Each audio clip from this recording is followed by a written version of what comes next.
Awesome, awesome. Thank you so much, Bree. I just want to say first, thank you for having me as a speaker here at the Purpose Journey Conference.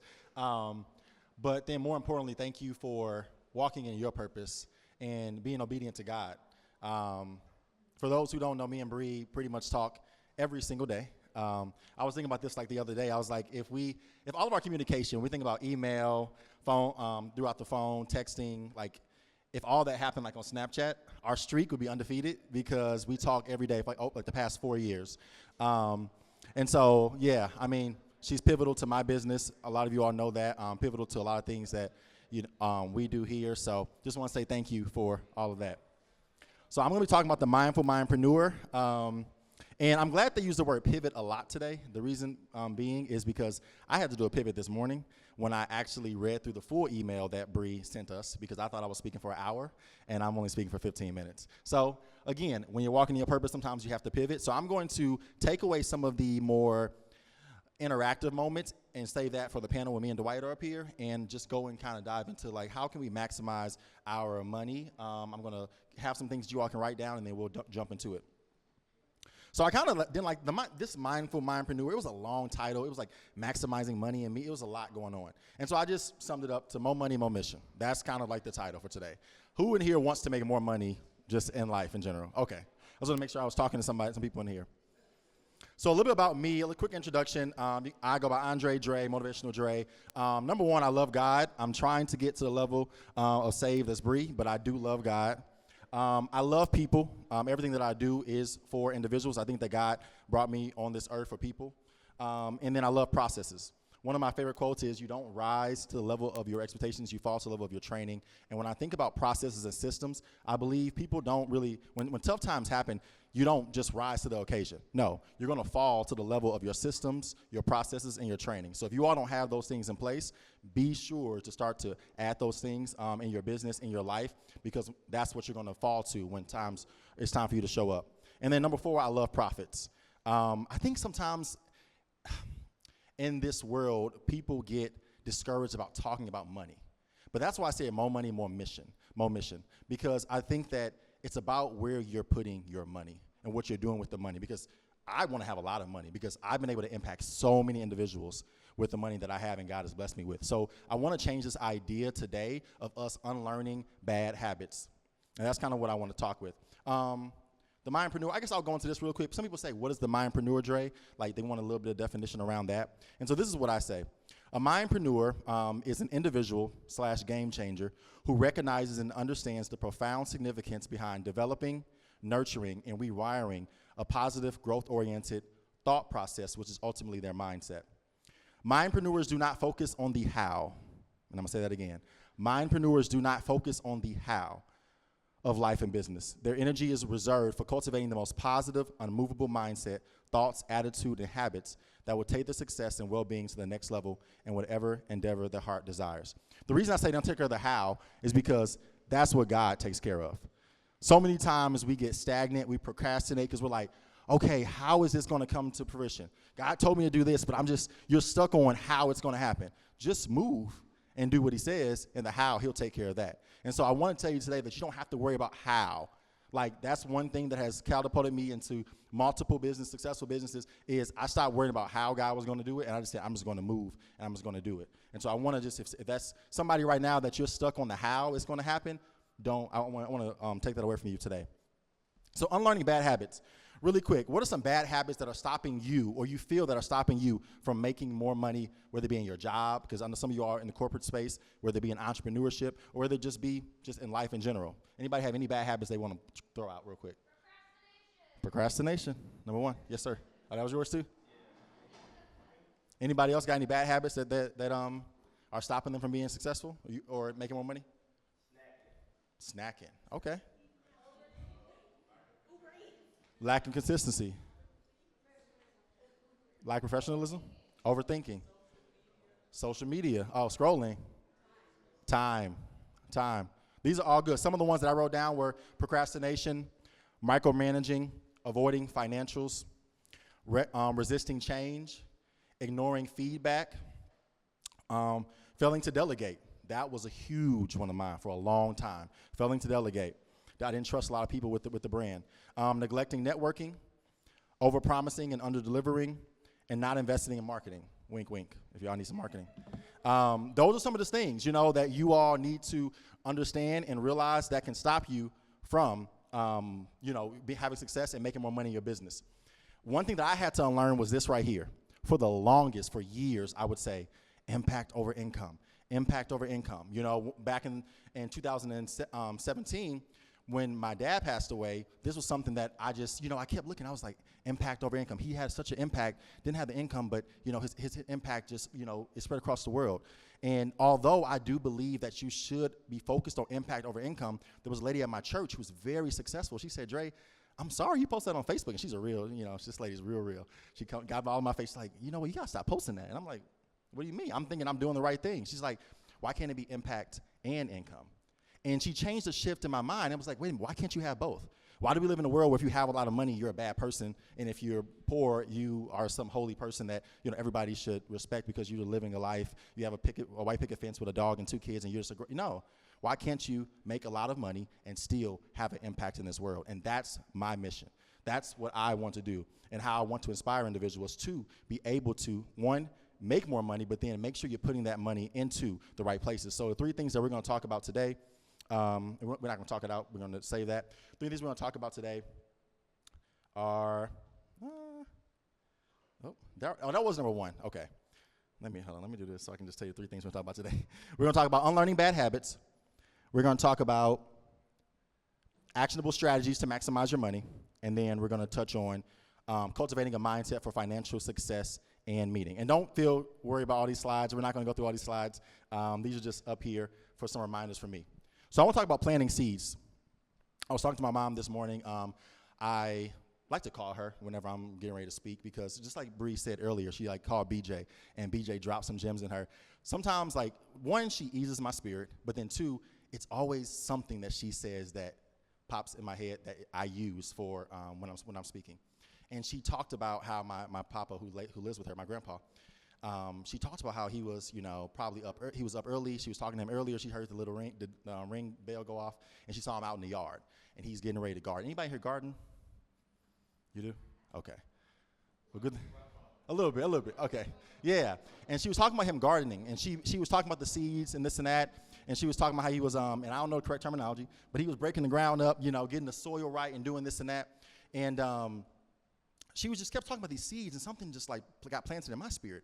And I was like, man, if those seeds that he plants don't grow to become the tomatoes, to become the oranges, to become whatever it is that he planted, is it that those seeds are bad or that those seeds didn't get what they needed? And I think a lot of times we don't look at ourselves we look at ourselves as seeds. And when we don't grow that business, we don't grow professionally, we don't grow into who we see ourselves or think we should be, we think that, oh, I'm bad, or I'm not good enough, or, I'm not working hard enough, or we talk bad to ourselves. And what if I told you today that, and I love that you all kept pointing this out earlier, that your environment, the resources around you are what help you grow. And so as I was talking to her, she kept talking, and some things that she was saying, because, sometimes my papa, he gets mad himself, and we can't blame ourselves. We can't blame the seeds, because it's not going to always happen when we want to. We can't just hold the seed in our hand and shout at it and grow, or we can't go yell at the ground, grow, and do this. It's not going to change anything. Growth, which I have here, growth is the natural outcome of the correct environment plus the proper resources plus time. I'm going to write that, and I'm going to say that again in case anybody wants to write it down. Growth or purpose/growth is the natural outcome of you being in the correct environment, having the proper resources around you, and allowing time. And that last one, I added that last one too, because a lot of times when we do have the resources, we are in the right environment, but we want it tomorrow. And sometimes you have to cultivate and allow God to work in your life to show you different things, because Bree and Chris both know this. As Chris is maybe a little bit more impatient as far as the vision, I am impatient when it comes to seeing the outcome, like the money. I struggle with that. Like, I want to start the business and I want to see results tomorrow, you know? And I had to learn how to allow God to show me. And one thing Chris and BJ and even Bree, they slow me down, and I love that because they allow me to work on my development with time. So something to write down. We don't have to talk it out right now. But what is a resource? What is it could be a person that you need, a certification that you need. What is a resource that you need, whether it be in your business, whether it be in your personal life, professional life, in your job, that you need to grow to that next level? Think about that today. So now I can do the group discussion. As you think, so you become. And that just goes back to the mindpreneur mindset. Today, I want you all to take away anything. It's as you think, so you should become. We know about the law of attraction. Anything you say, do, or think, you will become. And I love that because it's not just from like a spiritual sense, you know, when we get into like the astrology and all that stuff, but just simply like if you take it to practical terms, if I want to even start to speak more, get in front of more stages. Well, if I'm talking to individuals like, oh, I want to be a speaker, oh, I want to be a speaker, posting on Instagram, oh, I want to be a speaker, people are going to see that. They're going to be like, oh, hey, I see an opportunity here, or oh, there's a job here. Like, just the practicality of you talking out, thinking about, and putting into the earth what you want to become is ultimately going to drive you to become that thing. So as you think and as you do, you shall become. So number 2 is actionable strategies to maximize money. So I'm going to dive into this really quick. And what I want you to do is if something stands out to you, save the question. So when me and Dwight do our panel, you all can feel free to ask the questions. These are just a few things that I wrote down because I have a marketing agency and I work with a lot of entrepreneurs, and a lot of individuals think that they can only make money one way or they don't know how to make money. So I'm going to drop a few things that you all can do today that you may want to look into, whether it be in your personal or professional life. So number 1, diversification of revenue streams. And I'm going to use Dwight for an example here because he's definitely in this space right now as he's pivoting. So Dwight, as you all know, is an artist, a multidisciplinary artist, does just so many things. I don't even want to get it wrong, so I'm just going to say he's a multidisciplinary artist. But one thing that I know that he was heavily focusing on was a lot of these murals. And these are beautiful murals. If y'all haven't seen them, please check out his page, beautiful murals. And, you know, Dwight moved into a space where he could start diversifying, where he's like, wait a minute, I can sell my prints, I can do the murals, I can get the consultation, I can start doing speaking engagements. Like, just from one skill of being an amazing artist, he has 6 different other streams of income that he can tap into.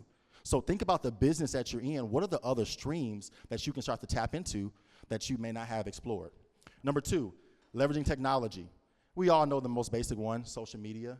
I mean, just get on it if you're not at least on it. Don't get on it, and social media is not bad. It's about the person who's using it. And so don't get on it just to get distracted and scrolling. Like for me, I took the last year to unfollow everything that was distracting me. I mean, y'all know how many text messages I got. You unfollow me? Like, Bree knows. People get seriously mad. And I was like, well, what you were posting did not add value to my journey and where I was going. And so, again, get the distractions out the way, but use social media intentionally. Number 3, investing in personal and professional development. I cannot tell you the amount of certifications that I have now just because I wanted to go higher, whether it be in the corporate world or in the entrepreneurial world. What certifications, what things do you need in order to take you to the next level? Because sometimes you don't have all the tools and you do have to add a resource. Number 4, strategic networking and partnerships. I got to bring Chris into this one. Chris did not like networking. He does not. I don't know. He may kind of like it now. I don't know. A little bit. Okay. But Chris did not like networking. I challenged him. I said, we have an organization where we need to be in front of the community. We're a community organization. How are we going to be for the community and not in the community? You know? And so he started networking, and when I say the amount of opportunities that are now coming our way because of him getting out there as a founder are just tremendous. Who do you need to be networking with? What rooms do you need to be in? Get on Eventbrite. Get on Facebook. Find the events. Number 5, scaling the business. How can you scale your business? I think about like restaurants a lot of times. You think about the McDonald's model, one of the most successful models. What do? They started a franchise, you know? Where in your business can you scale? We talked about delegating earlier. I mean, just very transparently, bringing Bree on has allowed me so much more time to now scale our business. And now she's running literally everything. And then number 6, optimizing your pricing strategies. Looking at areas where you can maneuver on your prices. A lot of times you're in a space where you're competing with a lot of different individuals. And I know for us, one thing that we did is we took our pricing strategy up a little bit. We said, you know what? We're no longer working with individuals that are kind of in this price range because everybody's there and we don't really stand out. So how can we stand out? We kind of took our pricing strategy up to a higher level, but then we added some new services, which allowed us to be in our own pricing, in our own space. So what can you do in order to maneuver yourself to be a standout competitor, stand out from the competitors? So we won't do that. And number three, third point I want to jump into, I know I'm running a little long, is cultivating a mindset for financial success in meaning. And what do we mean by that? I think that when we talk about the impact and income, it's all about how you're giving back. An example of how my business is giving back is at the bottom. It says, 80% of our clients are mission-based businesses. So we made that pivot in 2023, I guess, or last year. We made that pivot to say, hey, we're going to focus on mission-based businesses, because when we think about nonprofits, when we think about churches, when we think about individuals that are doing things in our community that need the real marketing help, they don't really have the resources. And so we chose to give back in that way. Everybody thinks giving back is you have to just pay, a lot of money. You got to go to church and give an offering. No, you can give back in many ways. Think about here, ways to give back from a cafe, sourcing ethical and local products. Cafes do it all the time. They shop locally. They get ethical products that are sustainable and are good for our environment, and that's their way of giving back. Bree is giving back today by, her sister and her sister's husband, they're here, and they're providing. I mean, she's, in a sense, giving back. So what ways in your business can you source ways to give back? And then lastly, I have the quarterly passion projects. We do have, sometimes I don't like giving back in this way, but we do passion projects where every quarter we will bring on a client and give them a deep, deep discount. And the reason why I say that is because some of these clients have some of the biggest, boldest requests in the smallest pockets, and they want the most, and they want to call you every day, and they want to email you. And so there's some things that we have to navigate there. But at the end of the day, that's our way of saying, hey, we care about the community that we serve, and we want to give back. And so I want you all to think about that as you navigate your business and where you want to go in the future. A couple quotes before I end is, you can have more than you've got because you can become more than you are. That's one thing. I know I put Bree onto Jim Rohn, and it's one of my favorite quotes. A lot of times we don't understand that the next level is just you becoming. All we have to do is to become a little bit more, and it opens up a whole new world for us of opportunities, of wealth, just of everything. So I want you to just sit on that and think on that. And then number two, poor thinking habits keep most people poor. Not poor working habits. I guarantee you everybody in this room works hard, but how you think. And I think a lot of people, that goes back to, as I wrap it up, to the mindpreneur. And I'm just going to be straight up because I talked to Bree like this, so I should be able to talk to you all. I work the least amount of hours than I've ever worked in my life right now. I make the most amount of money that I've ever made in my life right now. And it wasn't because I did anything crazy other than I started to think bigger. I started to think better. And I think a lot of individuals, when they get stuck in this space of okay, I can't make more, it's like, well, how are you thinking about the things that you're currently going through?